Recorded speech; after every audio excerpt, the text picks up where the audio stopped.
Hello, and welcome to the Rough Edges podcast with Sarah I. Fox. In this podcast, I will guide you through my faith and mental health journey to dispel the stigma surrounding mental illness and to create an empowering resource for those who wish to discover more about these topics. I pray that this podcast will not only bless you, but that it will bring growth and healing to our communities. Hello, everyone, and welcome back to another episode of Rough Edges. Today, I am joined by a very special guest. Her name is Becky Funk. Becky is a former educator, a mom, and recovering anxious perfectionist. She spent years navigating the high-stakes world of teen struggles and her own nervous system stuck on high alert before creating the safe space parent model. As a coach trained in nervous system regulation, she doesn't just give you communication tips. She helps you understand the biological why behind the conflict. She's here to help you get so connected to your teen that your kid will actually want to talk to you. Welcome, Becky. Hi, thank you for having me, Sarah. I'm so excited to be here. Yes, I'm so excited to have you. And so, before we dive into our topic for today, what are three things that you're most passionate about and why? Oh, that's a great question. I am very passionate about helping people. I have always been that person who just wants to help people feel better about who they are. If they're struggling with something, like let's find the fix to it. So that's my number one thing. My number two thing, as you just saw, I have cats. I'm really passionate about cats. And going off of the first one, Charlie, who you just met, is a certified therapy cat. So I actually take him out to local schools for the students to get a little, pet therapy, a little TLC during their school day. So I love that. And I am super passionate about chocolate, dark chocolate. I'm gonna have to throw that one in there. A day without chocolate's not a good day. I agree with that for sure. And I love that you mentioned that you love helping people and you're passionate about getting them through tough times. And Yeah. that really shows in the work that you do. So, can you tell me about your mental health journey and how that influenced your decision to become a nervous system regulation coach? Yeah, it's been quite a journey, quite a journey. I grew up in the 80s and 90s where when we didn't talk about anxiety. I don't know when I first learned that word, quite honestly. When I was upset, I cried a lot. Parents of the 80s just, you got to grow thicker skin. You need to stop wearing your heart on the sleeve. You need to learn to get over it. And so by the time I went to college and then I was a high school teacher, I could not control stress at all. I was a hot mess. And my husband was like, you've got to figure this out. So I went on my own journey of like, how can I get a handle on this? So I bought the book called Don't Sweat the Small Stuff. And that was my introduction to, you know, Yeah. not worrying about everything. Oddly enough, I lost that book when my classroom flooded. A pipe burst right above my desk. Oh, So I started to get like a handle on it, but never really fully grasped it at all until I had kids. And part of what I do now, I was a very dysregulated parent, and a dysregulated parent cannot regulate your kids, right? right. And so I was just kind of floundering. Being a high school teacher, I didn't know how to handle toddlers. They were preschool age kids. I needed them to grow up. And right around there, I developed a heart condition, which now could be related towards the anxiety. It's called POTS. And it really hit a peak. I kept working on myself, I kept doing things, and it hit a peak in the fall of 2020. Everybody else is worrying about the pandemic. And my oldest son was 16 at the time. He was diagnosed with two different brain infections, PANS and PANDAS, if you or your listeners have ever heard of them. One was a strep infection in his brain, and one was a Lyme infection in his brain. And brain infections change who you are as a person. And that was a really difficult time trying to figure out pre-diagnosis, like what is wrong with my child and the stuff Mm, that we had to go through. So at that point, I was seeing a counselor, but my anxiety was through the roof. Nothing I did worked. I developed chronic back pain. I developed tinnitus. That just made everything worse. And by December of 2020, I was just severely depressed too. Was depressed for the first time in my life because I'm like, how do you live like this? Like, what do we do? Long story short, my son is fine. Like, he is in college, he is doing really well. So we're very thankful for that. But I, through my counselor, was introduced to the vagus nerve. She was like, you have to go check out this woman. I did a master class with Jessica McGuire on the vagus nerve, and that literally changed my life. I finally learned like I wasn't broken and mm. that my nervous system could actually be repaired. So my tinnitus went away. A little physical therapy, to help the back pain go away and stay away. But that's what got me on this path. Like after he was better, at the age of what was I, 40, 44, 45, 46, like what am I going to be when I grow up? What am I going to do again with my life? Like I couldn't see myself going back into the classroom after this, but that's where I decided. At first I started working with teens, kind of helping them with their anxiety, with everything I had learned and their perfectionism.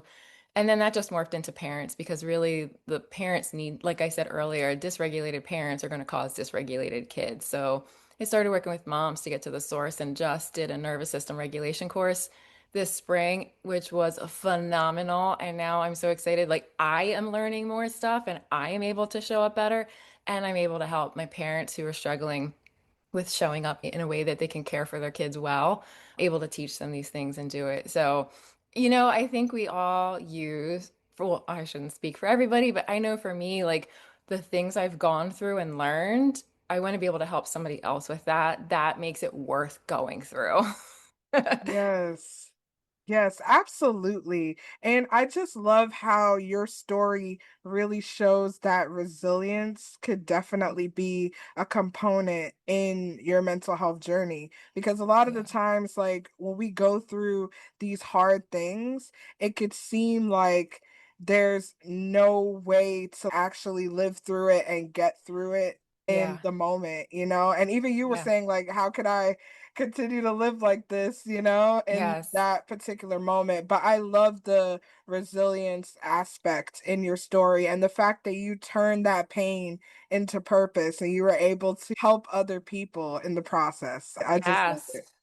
Oh, thank you so much. It was not easy, it. but growth never is, right? We don't grow when everything's cushy and happy and sweet. We have to grow when it gets a little more difficult. And so I'm interested to hear, like, when you were first starting out as a coach, like, what were some of the things that kept you going as you manage your coaching business? When you're a helper helping other people in need, you have to take care of yourself so that you can show up well. Now, I was working with teens, so I worked with teenagers as a high school teacher. Like I've always related really well to them. So they're a safe place for me. That sounds weird to say, but they're showing up eager, ready to go.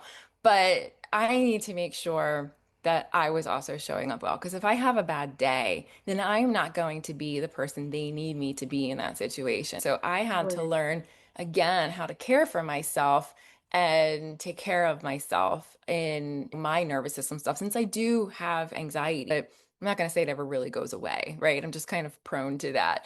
So I would have to do that. That was one thing. The second thing I'd have to do, I'm a talker and I love giving advice. It's kind of what makes me good at what I do, but also being a coach, you have to be a really good listener and let the client talk. And teenage girls like to talk too. That wasn't hard, but I would have to remind myself, no, stop, listen, let them and help them figure it out and not just tell them what the solution was, right? If I'm telling them what the solution is, that's not going to do them any long-term favors, in Right. that process. So those are two really big ones, that I would have to do. And then, the third is just hype yourself up, have a hype song, play a song, dance around. That's good for your nervous system too. And I would even do that with my clients. Like they would walk in a funk and I'd be like, you know what? We need to sing a little bit. We need to dance, whatever their thing is. Working with teens, I always told them, like, we need to make this fun. I want you to enjoy being here. So it was incorporating that for me too.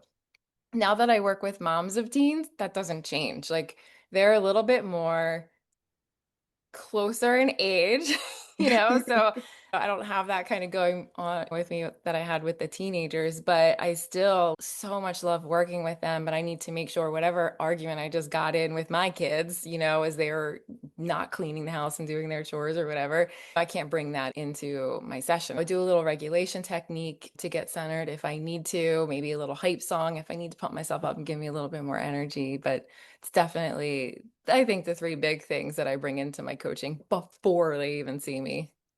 Yeah, and those are very valuable things, especially like hyping yourself up. Oh my Because gosh, I feel yes. like we really do need to do that more because we're always so negative and down on ourselves. And it's Right. important to just have that hype moment, to get yourself Yes. back in the swing of things. Yeah. And I say all of those, like there is a study, and I'm going to bring it up, and I don't know what it is. I can look it up later if you want to put it in, but there is, I'm going to find the right words to even say it.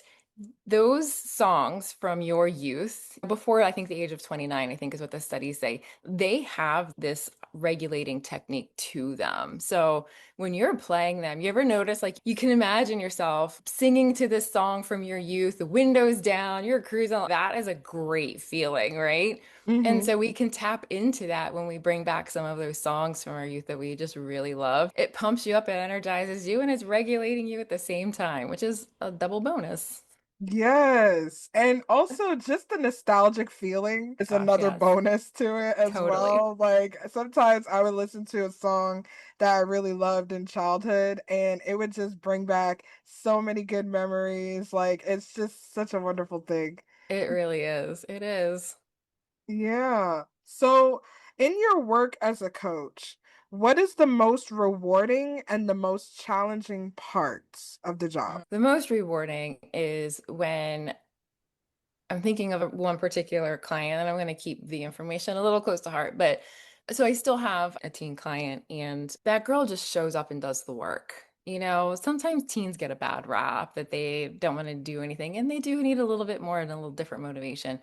But when they show up and do the work, and you can see the changes happening in real time, I love the look on their face where they're like, this is actually working. The Mhm. moms that are like, my kid actually talked to me and had a conversation. It wasn't the one word, grunt eye roll thing. They're like, we actually talked. And I'm like, yeah, I love that. That fills me up. And I think the flip side of that, the hardest thing is I had a client one time whose child was using pot and she didn't want her to. So I'm working with the mom on how to have relationship with your teen. I can help you have influence over your teen to have those conversations so that she's not completely shutting you out and saying, Mom, you're just a prude and I don't want to talk about it, right? But through those, the mom was very much wanting me to change her daughter through her and give her the discipline and the punishment that needed to be done, and for me to help make her accountable, I guess, to the discipline she would do. And I was like, I can't do that. That is sometimes hard for parents to understand what my role is and really what we're going to get out of it. What you're getting out of it is a better relationship with your teen. That I can do. But some of that other stuff that teens bring into the mix, I can't control all of that so much. We might not get that outcome you want. You might need to go find somebody else. And if that's the case, that's fine. You need the help that you want. So, yeah, I'm not going to hold you back on that. But those are the two things. When they do the work, and I can see the smile is always ear to ear, and it is so amazing. I love it. Oh, that's awesome. And I bet like you do see that frequently, like them just doing the work and actually getting something out of your work and the fact that you love to help people. Yeah. Seeing that, I know it just uplifts your spirits. It does. It just keeps you going. Some of the exercises that I learned in this nervous system certification course are weird, just to put it blankly. Like, one of the first ones we do is just turning your head and looking at things and noticing what's around you and hearing the sounds around you and feeling your feet on the floor. It's not rocket science. And sometimes I'll get the look like, really? Like, this is what we're gonna do? And I'm like, yeah, you just gotta trust it. Just gotta trust it, girl. We're gonna get there. And afterwards, they are blown away by what it can do. Like, the yawning is a signal that your nervous system is releasing excess stuff, like excess energy in your body.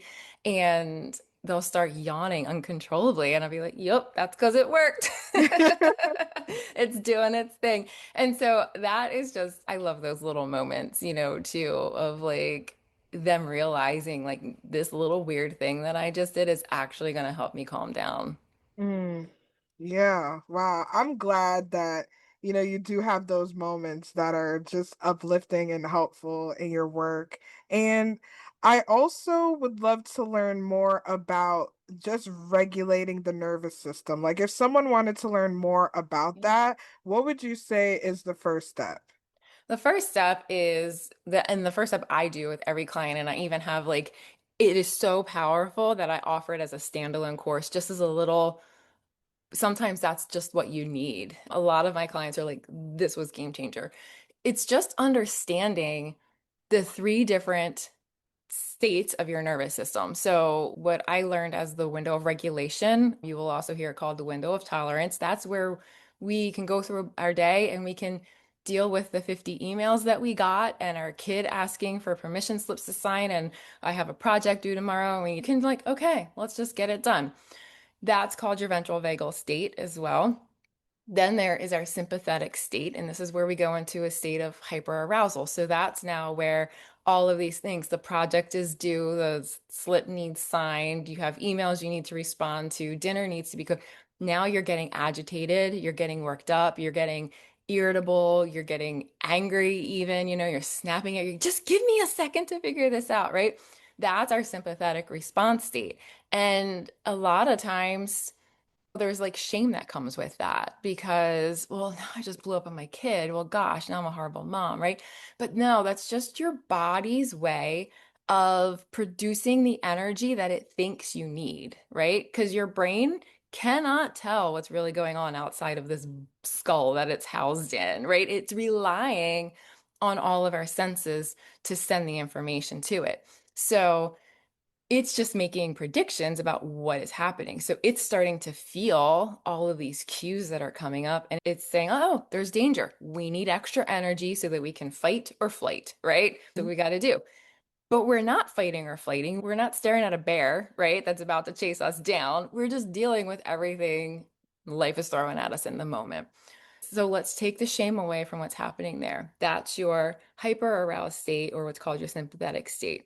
And then in the other direction, on the other side of your window of regulation, is your dorsal vagal state. And that's just where we go to freeze, fawn, faint. We're shut down, we collapse, we doom scroll. We come home from work where we've been up in our sympathetic state all day, and then we crash on the couch and we don't want to do anything, and we're in our dorsal vagal state all day.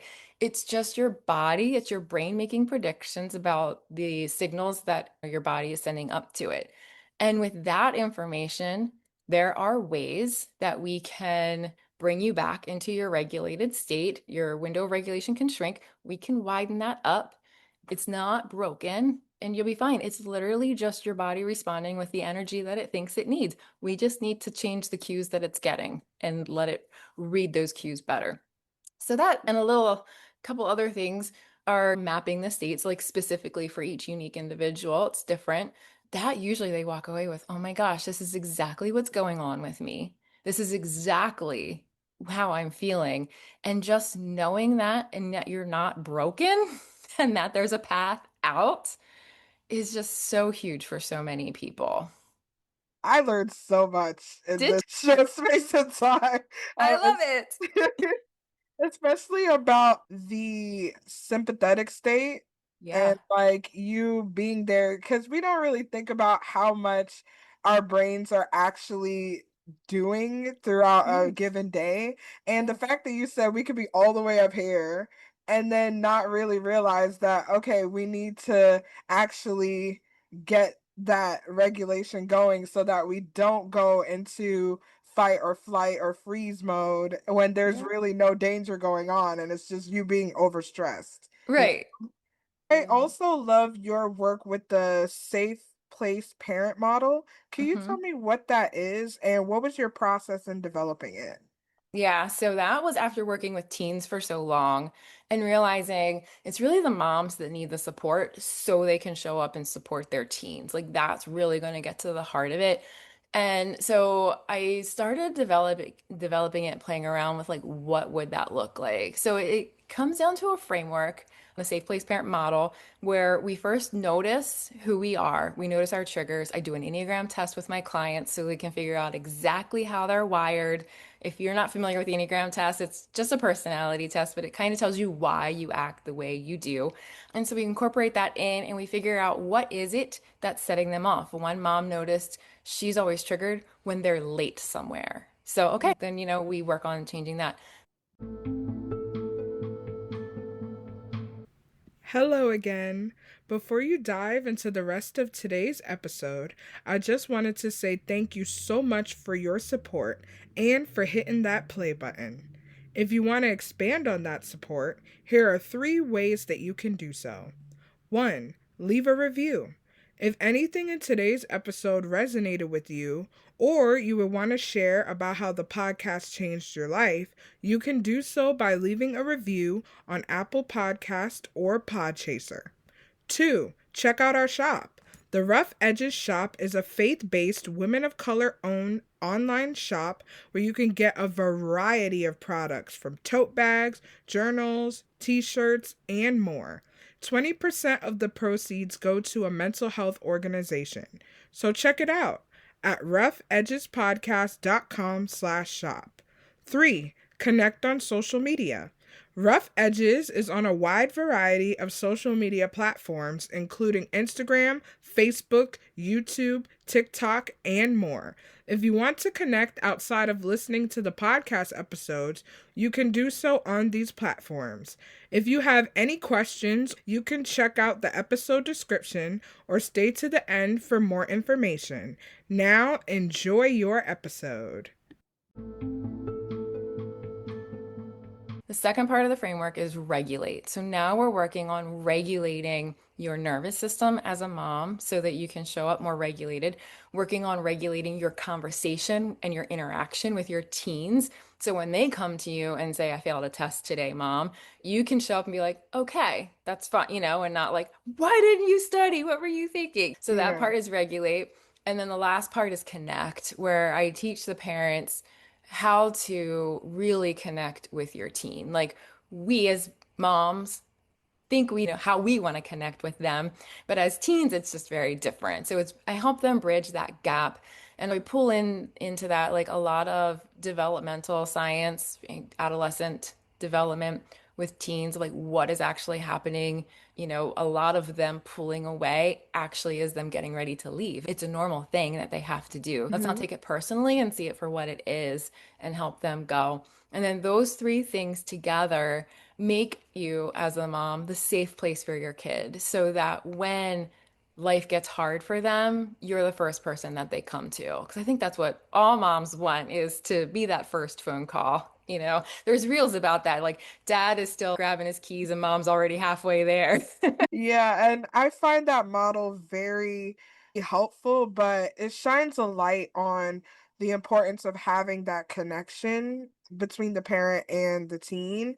And so, why is it important for parents to understand the neuroscience behind teen communication? Because we get frustrated as moms because we are trying to connect, right? We're trying to have the conversations. But if you don't understand that neuroscience, if you don't understand what your teen is developmentally going through, you're never going to bridge that gap. You're only going to get more frustrated and feel more disconnected from your teen. But once again, like just like I taught you about the nervous system, right? Knowledge has so much power. So once we teach you, there was another study out recently that said up until the age of 12, there is a certain part of your brain that lights up when the kid hears mom's voice. So mom speaks and this part of the brain lights up at 12, and it was such a clear-cut time that they could tell the age of the kid based on how their brains lit up. After 12, that same part of the brain lights up from outside voices. So it's no longer mom. Now it's the community's voice. It's the friends that they want to spend all the time with. So now that removes the guilt a mom might feel of, but why is my kid not listening to me anymore? Why, they used to sit and snuggle. They were my little cuddle bug. We did everything together. Well, now it's just because their brain does not respond the same way anymore because they're preparing to eventually move out, which we all want that to happen, whether you, but it Yeah. also means they're a healthy adult, and well-adjusted adult. So the neuroscience just helps remove that guilt and helps them understand how they can show up in a way to continue to nurture that connection. It's just going to look a little different. Yeah, and I find it very interesting that what that study showed. And it's just amazing to see the development. And like you said, teens always get a bad rap because we Yeah, don't really understand them and we don't try to understand what right. they're going through. They're going through a lot of changes in their own body and they're trying to fit in and create that community and be able to be that independent adult. And so when you have all of that going on, it can be hard for Yeah, even the teen to communicate their needs from their right. parent as well. So Exactly. there is another effective way to like bridge the gap between the communication between the parent and the teen, and Mhm. your work does this really well. But what would you say is the most effective tip that you shared with your clients in order to bridge that communication Mm. gap? I shout this one from the rooftops. So I call it the magic question. It came to me one day when my son came home from work. He's a server at a local restaurant and he just had a really rough night. He walked through the door and he's a verbal processor. So he's just going on telling me about his night and all this stuff that was going wrong. I used to be a server as well when I was his age. So, mom wanting to give all of the advice, I started saying, well, why don't you try this next time? I love this kid so much because he's taught me so much throughout my parenting too. He looked at me and he said, sometimes I just need to vent. I don't need you to tell me what to do. Like, I'll figure it out. I'll figure it out. I just need you to listen right now. And I was like, noted. So I came up with what I call the magic question. I ask the kid, do you want to vent? Do you want me to give advice? Or do you want me to help you come up with a plan? And that Mhm. last one in there, because sometimes when kids are really anxious, they just need to know the plan and that will like calm them down. Like I failed this test, but look, we can do these things and we'll get your grade back up and you'll be fine. So I would love to say that my brilliance is what created this question, but I also heard it mentioned in several different ways by other people in my industry. I came up with it on my own, but it is not unique to me. That question alone, even before parents use it, when I give it to them, they're like, they can see it's, oh, right. This is going to make complete sense. It gives your teen agency to make the decision and let you know what they want. Most of the time, they're going to say vent.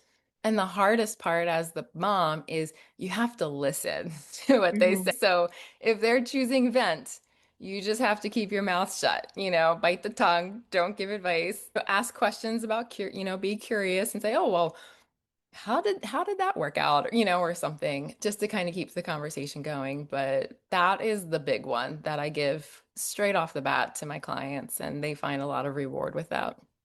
Wow, that sounds really great. Like a great tool to utilize, especially even in regular communication, like Yes. between adults, Yes. because we could all use that as well. Yeah, I was just talking to somebody else about this, and she works with business owners, or more in like a corporate setting where there's a lot of people together. And she was like, I'm gonna start teaching that to my managers. It's like, go for it. It is a very good tool. Yes, for sure. And so I know one aspect of parenting and the transitioning of their teens into adulthood, there's a lot of control going Mm, on, like coming from the parent side, trying to control the behavior of their kids, and yes. the teens are trying to control their own narratives in their own life. So, Hmm. how do you help parents learn how to relinquish control of the process and allow their teens to grow in their communication? That is a fantastic question. It is so hard. What I tell parents off the bat first is you want your kid to fail while they're under your roof, right? You don't want them to fail when they have moved out after graduation or gone away to college. Whether that's, so I'm going to mention social media use or friendships, whatever. We are there to coach them, not control them. The time of being able to like manage your kid is long gone now, right? The more you try to control, the more they're going to push away and not listen to a thing you say. So, right off the bat, it's that you have to let them fail. And it's not a reflection on you or your parenting. I think a lot of times that's one of the big struggles is if my kid fails a class at school, they're going to think I'm a horrible mom, Mm. right? And that's not the case because as a teacher, I can tell you there was never once where a kid has failed a test or, done poorly in a grade. And I thought, well, his parents must be horrible. Like, no, we know the kid. We spend a lot of time and we can tell they're not doing the work. So I help remove that shame again, that guilt that might go with it, that it's not a reflection on you, right? But you need to become that safe place. So there's a lot of regulation techniques, that we do when a parent feels the need to control. It's you, one, noticing, becoming aware that you are about to control, because that if you cannot notice that you're in a controlling state, you're not going to do it. The second thing then is we regulate. So we notice it, count to 10, take a deep breath, like maybe do a resource if that still doesn't get you to a place where you can handle it, right? And Hmm. just tell the team, you don't have to use a lot of words and just say, I don't think this is a good idea, but I'm going to trust you to figure it out, right? And let them go. And then you may have to do another regulation resource, just to calm yourself back down a little bit again as they go out and fail. It's not like a light switch you can immediately turn it off and be like, oh, I'm okay with control. It takes practice, and the only way you can practice it is by putting yourself in that situation over and over and over again. And eventually it gets a little bit easier. And this is what it takes when your teen does fail to be that safe place where your teen can come back and say, you know what? They're never going to say you were right. That's not going to happen.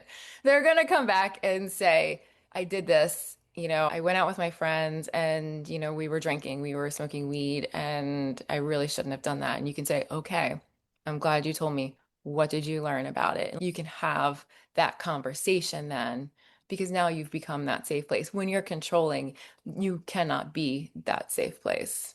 Right. Yeah, and you mentioned the shame of all of it. Like Yeah. that seems to be a theme popping up in our Yeah. conversation tonight. And I could understand the guilt that's associated with feeling like you're a bad parent and feeling like you didn't do the best that you could with your Mhm. children. And the thing is, a lot of the times we don't recognize that you raised your child in the best way that you could, and that is not something that was an easy feat. Seeing your child grow up to where they are now, like that's not something that you just do a one, two, three, and boom, they're the person that they are. Exactly. And so we need to give ourselves a little bit more grace, especially Yes. with the parents, to like know that it's nerve-wracking to see your child and not be able to control everything that, they're doing at a given moment Yes. anymore, but just know that something that you taught them will be embedded within them and they will make good choices. It may not be choices that you like particularly, but Right. just trust that something that you raised them with would stick with them eventually.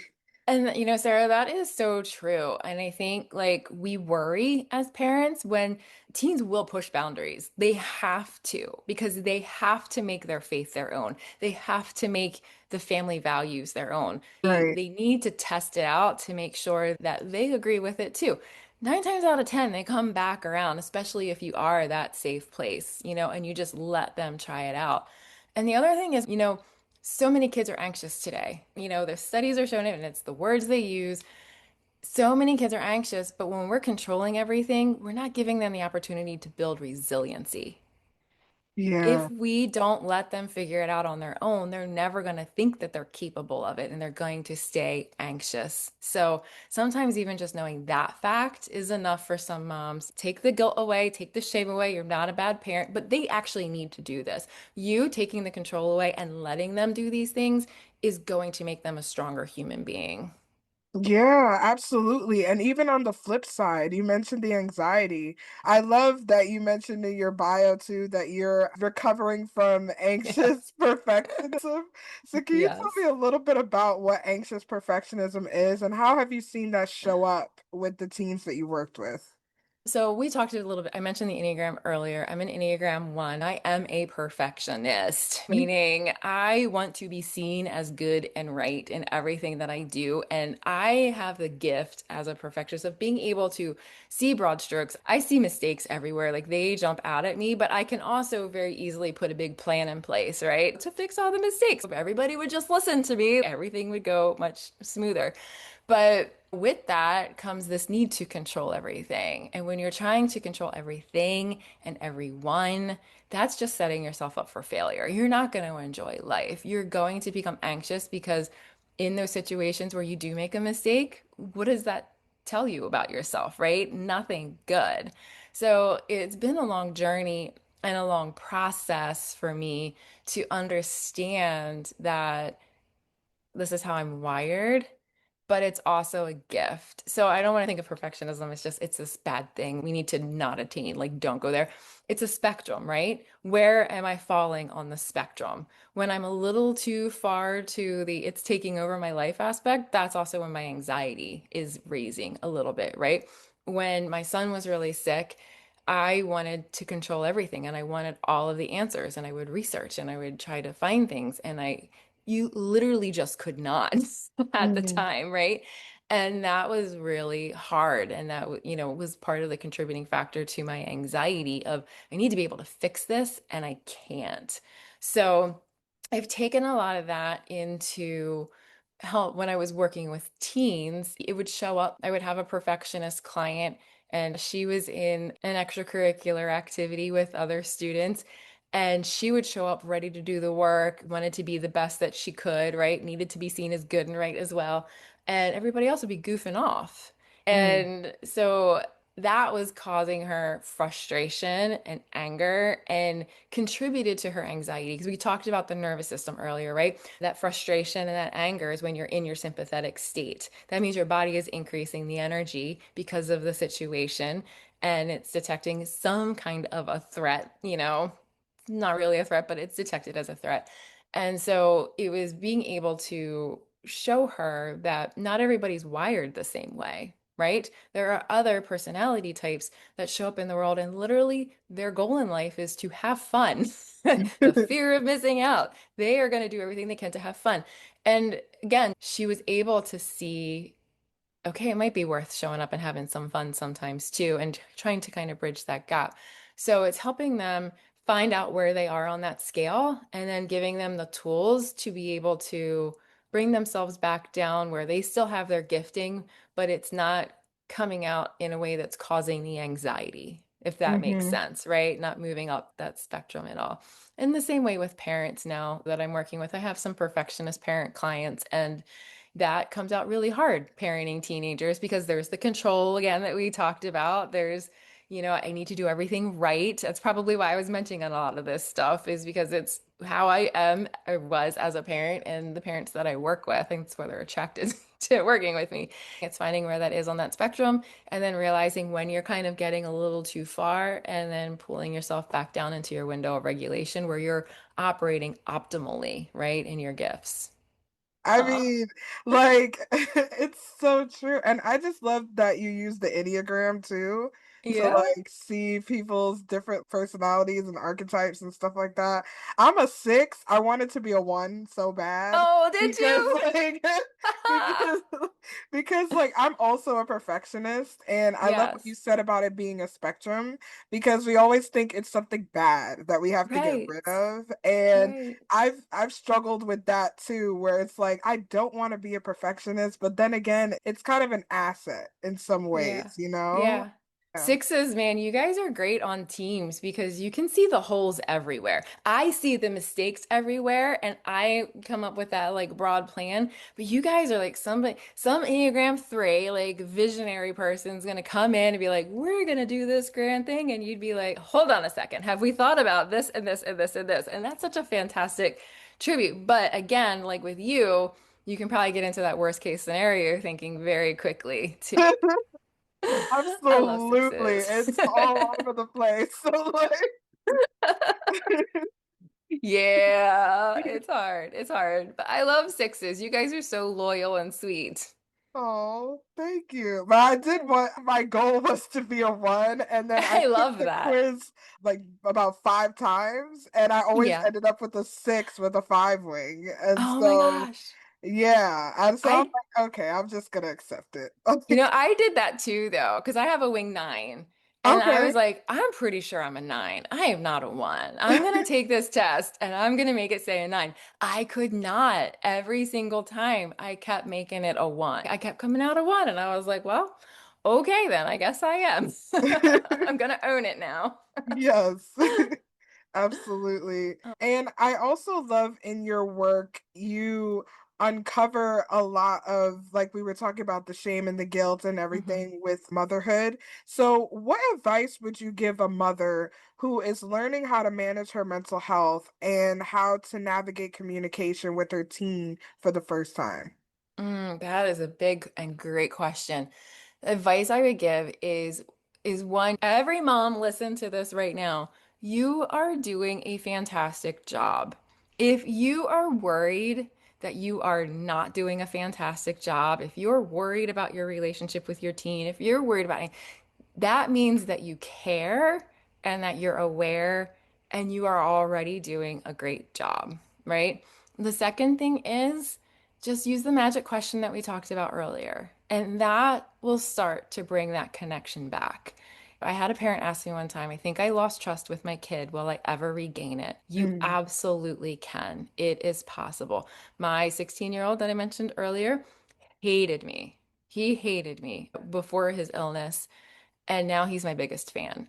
Oh, And love, I am a firm believer that unconditional love cures everything. So you show up, you love your kid unconditionally, learn a few things, use the magic question, and don't beat yourself up. And you've got this. You've got this. oh, that's wonderful advice. Thank you so much for that.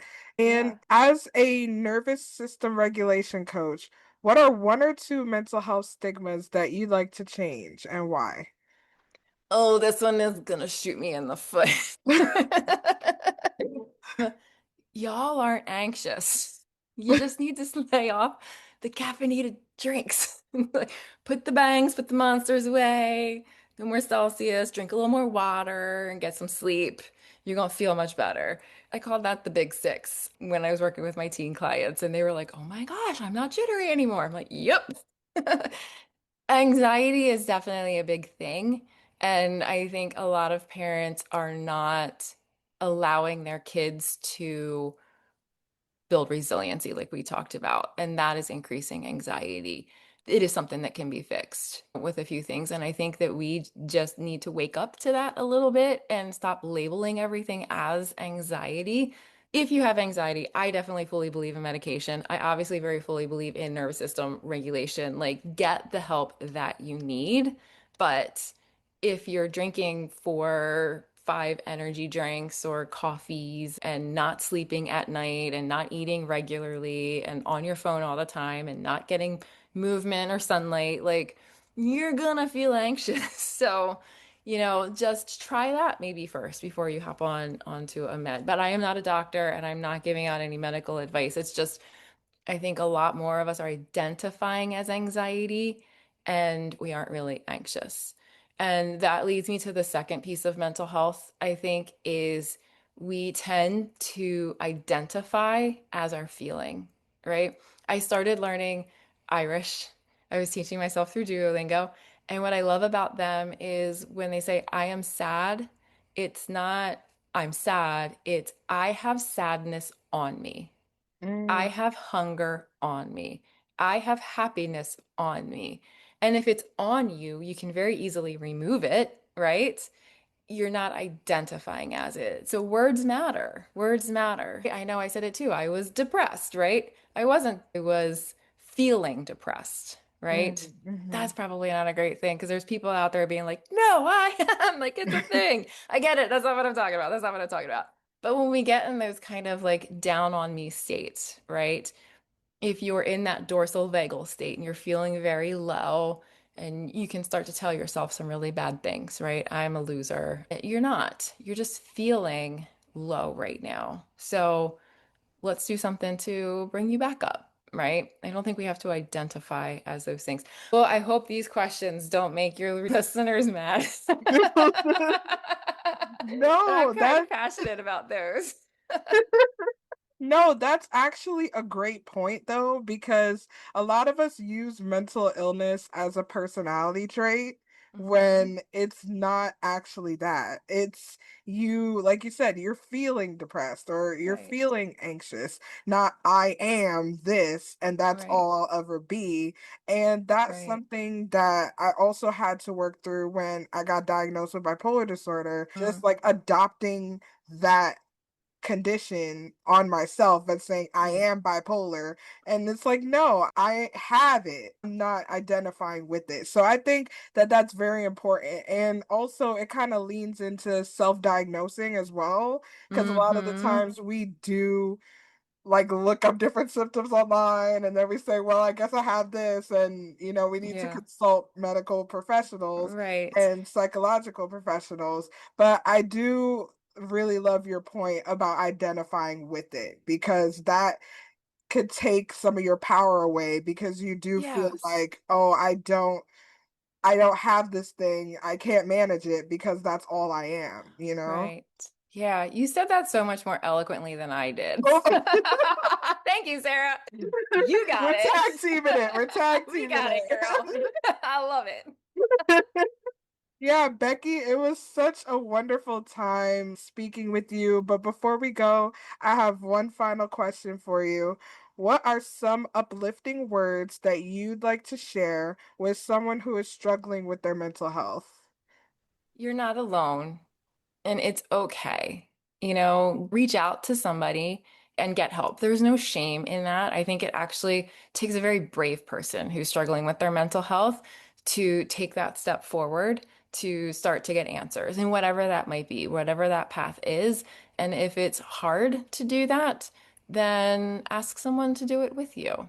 There's no shame in that either. Call me, I will help you. I've walked with plenty of people through the intake process through, just getting into a counseling center because that can be daunting, to have to go through all of that. So find somebody who can help you if it feels like too much because it might, and that's okay. You're not broken, you're not hopeless. There is hope in a future for you. We just gotta take the steps and figure it out. Yes, absolutely. And Becky, where can people find you if they want to learn more? Oh, yep. I am on Instagram.com, just at Becky Funk Coaching.